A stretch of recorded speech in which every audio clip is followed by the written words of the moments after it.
आप सभी को मेरा सलाम। आज बहुत दिनों बाद आपके बीच हूँ फेसबुक के जरिए, क्योंकि चुनाव प्रचार का शोर कल थमा है और पहले चरण के लिए आज थोड़ा ऑफ है, कल वोटिंग है। तो ज़रूरी था आपसे बात करना, इसलिए आपके बीच हाजिर हूँ। मैं छोटी छोटी दो चार बातें आपके बीच रखना चाहता हूँ और मुझे उम्मीद है कि आप मुझे अच्छे से सुनेंगे और मेरी तायीद करेंगे, क्योंकि ओवैसी साहब के शोर में हमारे कुछ नौजवान हैं और कुछ यंगस्टर्स हैं। जो होता है वो उस एज में ऐसा होता है ना कि आप जज्बाती और उबाल लाने वाला और इरेशनल और इलॉजिकल बातों पे बहुत अट्रैक्ट होते हैं। तो सैल्यूट है अफजल अमानुल्लाह साहब को, जिन्होंने बहुत ही मिसाल पेश की, आगे आए वो। और बहन इकरा हसन भी आई बिहार, और उन्होंने आपके मन के और आपके मिजाज के मुखालिफ बातें कही कि हमें अभी इस सिचुएशन में क्या करना चाहिए। तो बहुत ऑब्वियस है, मुसलमान तो जिसको कहते हैं ना सोडा वाटर की तरह, बस उनको गालियां पड़ने लगी। तो मुझे लगता है इस वीडियो के बाद आप शायद उसमें तीसरा नाम मेरा भी जोड़ लेंगे। कोई नहीं, ऐसा है कि आवाज़ किसी की भी हो, हक बोलने में और अपनी कौम की सही रहनुमाई करने में, अपनी बात रखने में कभी गुरेज करना मैंने सीखा नहीं है। तो इसी उम्मीद से आपके सामने मैं ये दो चार बातें रखने जा रहा हूँ। 3 सवाल अभी मौजूद हैं। पहला ये सरकार चुनने का, कल आप वोटिंग करने जा रहे हो तो आप सरकार चुनने जा रहे हो। दूसरा सवाल है कायद चुनने का, मतलब आपका लीडर कौन होगा, आप किसको अपना लीडर चुनने जा रहे हो।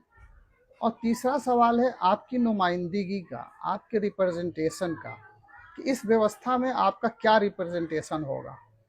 और इन सबसे भी बड़ा, जो सबसे बड़ा सवाल है कि मुसलमानों का मुस्तकबिल खास करके हिंदुस्तान में और बिलखसूस बिहार में, हमारे मतलब इस प्रांत में क्या होने जा रहा है। तो सरकार चुनने के मसले पे मैं सबसे आखिर में आऊँगा। सबसे पहले बात करते हैं कायद चुनने की। तो आप बहुत डिटेल में अगर जाएं तो जो हिंदुस्तान की जो आज़ादी की लड़ाई है, जंग आज़ादी है, उसमें बहुत लंबी बात हो जाएगी, लेकिन हम सब ने मिल के आज़ादी हासिल की। और जब आज़ादी का फल खाने का मौका आया, जब अपनी हिस्सेदारी को कैश कराने का मौका आया, तो उस वक्त हमने अपना कायद और अपना रहनुमा ऐसे लोगों को चुना। फिर उसी जज्बात में, उसी उबाल में, उसी उफान में वही दुहाई दी गई, तो हमने मौलाना आज़ाद की जगह मोहम्मद अली जिन्ना को अपना कायद चुन लिया। मौलाना आज़ाद मक्का में पैदा हुए थे, पूरी तरह से मुसलमान थे, ज़ाहिरी तौर पे, बातनी तौर पे, दिली तौर पे, दिमागी तौर पे, हर तरह से वो कौम का भला चाहते थे। लेकिन हमने उनकी बात नहीं सुनी। हमने उनकी कायदगी को ठुकराते हुए मोहम्मद अली जैसे जिन्ना जैसे आदमी, जो एकदम मॉडर्न आउटलुक का था, जो कभी भी ऐसे जिसको कहते हैं ना रहन सहन, चाल ढाल, बोल चाल में कभी भी इस्लामी इसमें नहीं रखता था अपना यकीन। आप कह सकते हैं मतलब सुअर खाने वाले, शराब पीने वाले, लेकिन फिर भी हमने जब वक्त आया तो हमने मोहम्मद अली जिन्ना को चुन लिया। पूरे मुसलमान यूफोरिया में थे। उन्होंने कहा कि एक बहुत बड़ा ऐसा कौम का हमदर्द आया है, जो शायद अपने अलावा किसी का हमदर्द नहीं था, लेकिन हमने उसको अपना कायद चुन लिया। पहली गलती वहाँ होगी।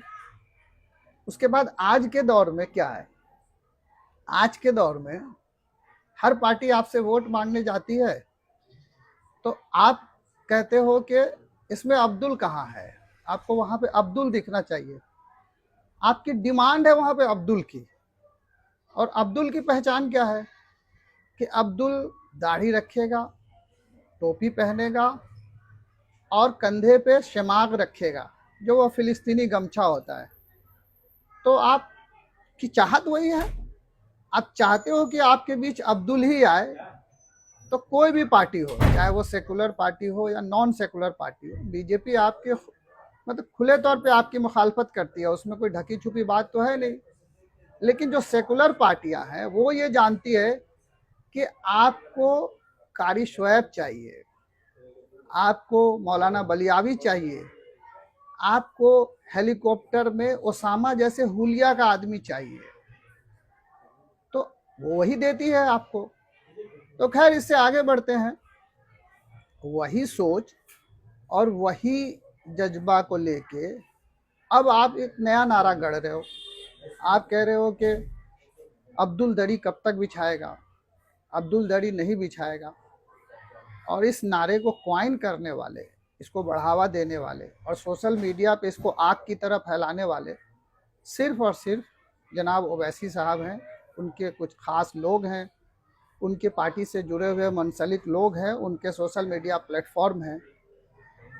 तो आप मुझे ये बताइए कि आप किस किस बिना पे आप अपनी नुमाइंदगी चाहते हैं, या आप इस सिस्टम में, हिंदुस्तान के सिस्टम में आप क्या चाहते हैं कि आपको किस आधार पे आपकी नुमाइंदगी की जाए, आपको क्या अधिकार दिया जाए, आपको हिंदुस्तान के बराबरी शहरी का अधिकार दिया जाए, या आप जो डिमांड कर रहे हो, आप दो चीज़ों की डिमांड कर रहे हो। आप ये कह रहे हो कि हमें धर्म के आधार पे 18% काउंट करो, तो यही तो बीजेपी चाहती है।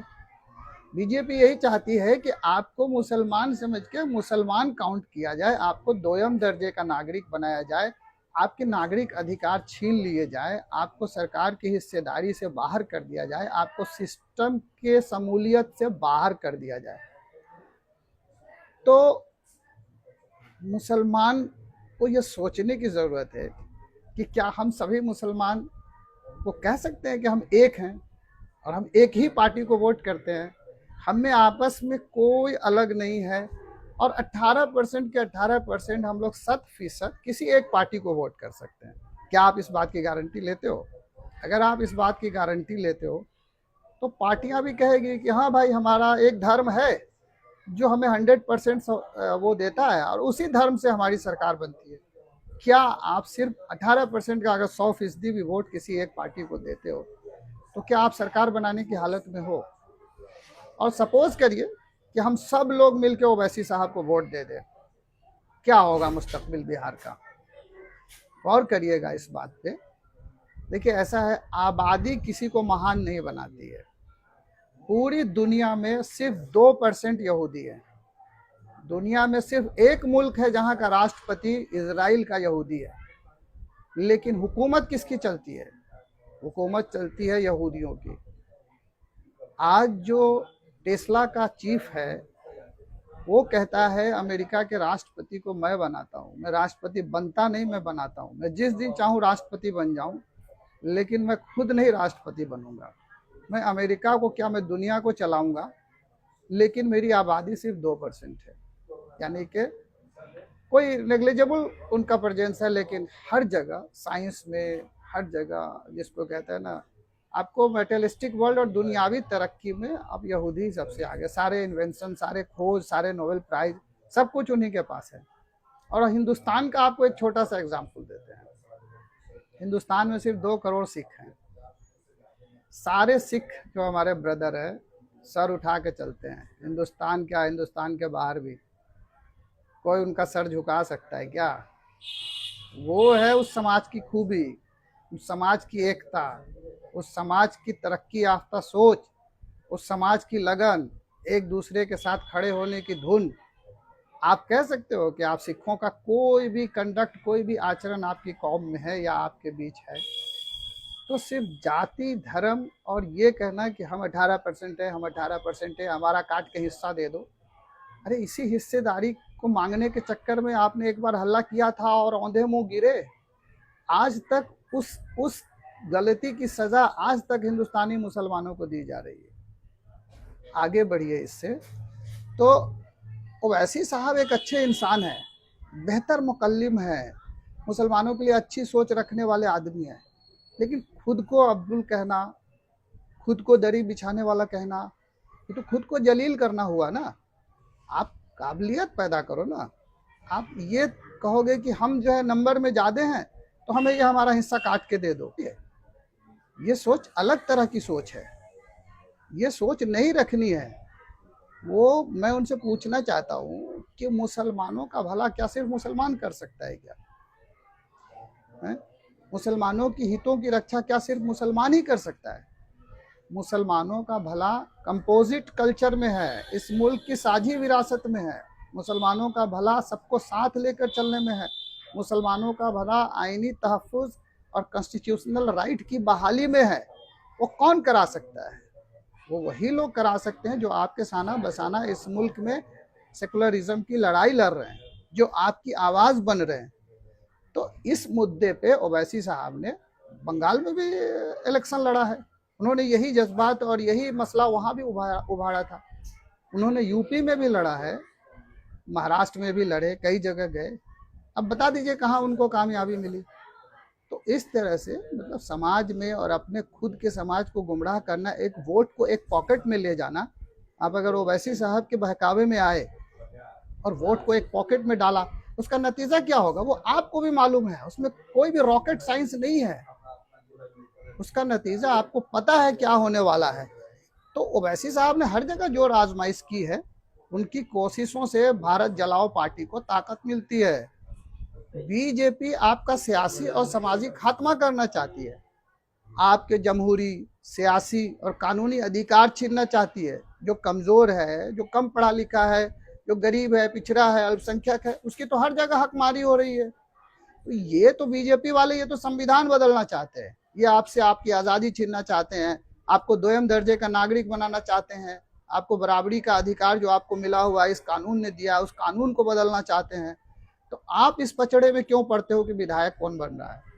आप ये डिसाइड करो कि सरकार किसकी बन रही है, और सरकार तो बनाइए। सरकार बनाएंगे तो सरकार में आपकी हिस्सेदारी होगी, तब आप इकट्ठे होके, मुत्तहिद होके, जो एक वोट होता था मुसलमानों का, वो साबित तो करिए कि हम सब एक हैं और हम एक ही पार्टी को वोट देते हैं। अगर वो पार्टी अगर आपको नहीं हक और इंसाफ देती है, तो आप हम जैसे लोगों का दामन पकड़िए ना, कि आपने कहा था तो ऐसे लोगों से क्यों नहीं हिसाब मांगते हैं। आंदोलन खड़ा करना अपने हक और इंसाफ के लिए सभी समाज ने सीख लिया। आपने कब आंदोलन खड़ा किया कि हम मुसलमानों के हक के लिए आंदोलन खड़ा करेंगे? अरे अपने हक के लिए आवाज तो करिए। आप खाली फेसबुक और ट्विटर और यही जो इंस्टाग्राम है उस पर जो है, जो इस तरह से वन लाइनर कमेंट करोगे, कमेंट करना कोई बहुत बहादुरी नहीं है, वो सिर्फ आपका जज्बे का उबाल है। उस जज्बे के उबाल से क्या हासिल होने जा रहा है? थोड़ा ठहरिए, थोड़ा सोचिए, थोड़ा ये सोचिए कि आप कहाँ रह रहे हो, आप किस मुल्क में हो, इस मुल्क में कैसे चलना होगा, इस मुल्क में आगे हमारी तरक्की का रास्ता क्या है। जो मूल मंत्र है, आप अपना प्रतिनिधित्व विधायक बनने में, एमपी बनने में ही ढूंढ रहे हो। बाकी जगह आपकी क्या हालत है? अरे आप 10% मैट्रिक करते हो, 6% इंटर करते हो, 4% ग्रेजुएट हो, 2% पोस्ट ग्रेजुएट हो। किसी कमीशन में, किसी एग्जाम में, किसी पार्टिसिपेशन में आपका कोई वजूद नहीं है। अब कहाँ खोज रहे हो, कहाँ ढूंढ रहे हो, गलत जगह निशाना लगा रहे हो। तो ये राजनीति बहुत गंदी चीज है। बहुत मतलब माहौल यहाँ का बहुत ऐसा नहीं है कि जिसमें आप सीधे साधे मुसलमान और कम पढ़े लिखे और कम ताकतवर लोग यहाँ टिक सके मैदान में। खुद में तो ताकत पैदा करिए, खुद में सलाहियत पैदा करिए। अगर आप में ये सब खूबियां आ जाएगी तो पार्टियां आपको घर बुला के टिकट देगी, आपके घर आके टिकट देगी। सरकार बनाना आज के डेट में प्रायोरिटी है। आप इस बात को जहन से निकाल दीजिए कि एकला आपका कोई भाई कहीं से, पहली बात तो ये कि कोई भी आपका भाई आपके वोट से विधायक नहीं बन सकता है। और ये अगर कोई बन भी गया तो वो किसी भी कम्युनिटी, किसी भी समाज का हो, विधायक सिर्फ अपने लिए बनता है। वो कोई, आप बता दीजिए कि किसी विधायक से आप सेटिस्फाइड हो, या आज तक उस विधायक का रिपोर्ट कार्ड में आपको लगा हो कि ये दुनिया का सबसे उत्तम विधायक हो। आप अपना वोट तितर बितर मत करिए, ये मीम सीम के चक्कर में मत पड़िए। एक ही मकसद रखिए कि सेकुलर और बहुत ही अच्छी सरकार, मजबूती की सरकार बनानी है, और अपना हक मांगिए उससे। कोई भी पार्टी हो, आरजेडी हो, कांग्रेस हो, या वीआईपी हो, या कोई भी पार्टी हो, अगर वो सरकार बनाती है तो सरकार आपके वोटिंग से, आपकी तादाद और आपके समर्थन से बनेगा। अगर वो सरकार आपका हक और आपके हकूक़ की हकमारी करती है, आपको बराबरी का हिस्सा नहीं देती है, आपको शेयर नहीं करती है पावर का, आपको प्रोटेक्शन नहीं देती है, आपके लिए नहीं लड़ती है, तो आवाज़ उठाइए, उस सरकार के खिलाफ जाइए, लेकिन पहले सरकार तो बनाइए। या आप आपस में वोटों को तितर बितर करके, वोटों का बंटवारा करके ऐसी सरकार बना देंगे जो आपकी रोजमर्रा की जिंदगी को हराम कर दे, जो आपके सारे आपको डिस्कम्फर्ट में रखे, आपको हमेशा ये टारगेट करे कि ये अल्पसंख्यक समाज का और ये जो अकलियत का बंदा है, इसको हर तरह से कैसे तंग करना है। देखिए नीतीश जी की मानसिक हालत और फिजिकल कंडीशन दोनों खराब है। हम लोग तो बहुत करीब से पटना में रह के देख लिया है कि उनकी अभी ऐसी स्थिति नहीं है कि आने वाले दिनों में वो किसी भी तरह किसी पोस्ट पे के लायक हैं। पूरी प्रशासनिक व्यवस्था और अमला जमला सब बीजेपी और दिल्ली के रिमोट पे चल रहा है। नीतीश जी सेंसेस में नहीं है, तो नीतीश जी कुछ नहीं करने जा रहे हैं, कुछ नहीं होने जा रहा है। जो भी थोड़ा बहुत आपका यकीन है उन पर, वो अच्छे इंसान थे। अब आप घर में और हमारे सबके बीच अगर कोई बड़ा बूढ़ा है, तो हर आदमी के रिटायरमेंट का और हर आदमी के पारी खत्म होने का एक वक्त आता है। अब बीजेपी पूरी तरह से तैयार है इसको हाईजैक करने के लिए, स्टेट को फिर से अपने कब्जे में लेने के लिए। बिहार ही एक ऐसी जगह है जहां तक आज तक बीजेपी के मंसूबे कामयाब नहीं हुए। मैं उम्मीद करता हूं कि आप इस बार भी उसके मंसूबों को कामयाब नहीं होने देंगे। इकट्ठा होइए, मुत्तहिद होइए, सब लोग भूल जाइए कि किसी बिरादर और मीम शीम के चक्कर में पड़ना है। जिसको भी वोट दीजिए, महागठबंधन के उम्मीदवार जो भी हैं, आंख मूंद के अभी आप वोट दीजिए, उसको वोट करिए, मजबूती से जिताइए, क्योंकि आपका वोट जरा भी बिखरा तो आपके मुखालिफ और आपके हरीफ लोगों को फ़ायदा होगा। मैं इसी अपील के साथ आपसे अगली मुलाकात का इंतज़ार करूंगा कि आप एक अच्छी सरकार के साथ 14 नवंबर को बिहार में मजबूत सरकार बनाएंगे और आरजेडी या कांग्रेस या वीआईपी या कोई भी सरकार हो, आपकी तादाद, आपके नंबर, आपके वोट, आपकी मौजूदगी का इनकार नहीं कर सकती है। हम लोग हैं आपकी हक और हिस्सेदारी की बात करने के लिए। साइंस को अपनाइए, प्रोग्रेसिव बनिए, तालीम अख्तियार करिए, अपने समाज को मजबूती दीजिए, एक दूसरे की मदद करिए, अपना ख्याल रखिए। बहुत खुदा हाफिज़, बहुत बहुत थैंक यू।